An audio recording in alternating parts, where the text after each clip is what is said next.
ctrl+D is for deselection.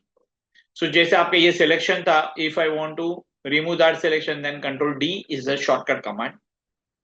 So now as you can see, मैंने face object ले लिया है.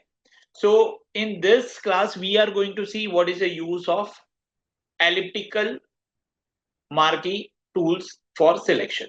So same way, if I want to take this eyes, same I can select this. I can adjust first properly where I want and how I want, and then take this move tool, and with the move tool directly drag and drop on this. As you can see, ctrl+T,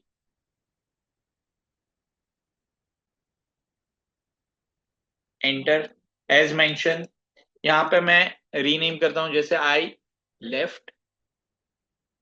Same if I want again, so I can directly same select and drag, or else I can do right click, duplicate layer, and I can rename to this right, and directly I can drag. So this is the beauty of elliptical marquee tool. So for circular kind of shape or maybe oval kind of shape, I can use elliptical marquee tool. Same way ctrl+D is for deselection. Again if I want, मुझे ये eyeball select करना है, I can select this, I can move bit, and then again with the move tool I can directly drag and drop it over here. So now you can see ये eyeball है. First I have to rename this.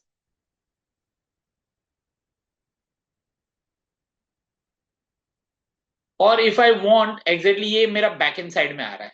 So if I want in above this, so I have to just drag and drop, and then I can rename this to eyeball left. So now you can see it is in the front. So this is the beauty of layer. You can have different layers. By default it is a layer based software, तो ये सब चीज दूसरे में आती है. So आप वो layer को आपके convenient के हिसाब से use कर सकते हो. As in last tutorial I have showed you right click करके duplicate layer. In this tutorial I'll show you ctrl+T, ctrl+J is the shortcut for duplicate layer. So now you can see यहाँ पे मेरा एक और by default copy बन गया है, and same way double click on this and rename this.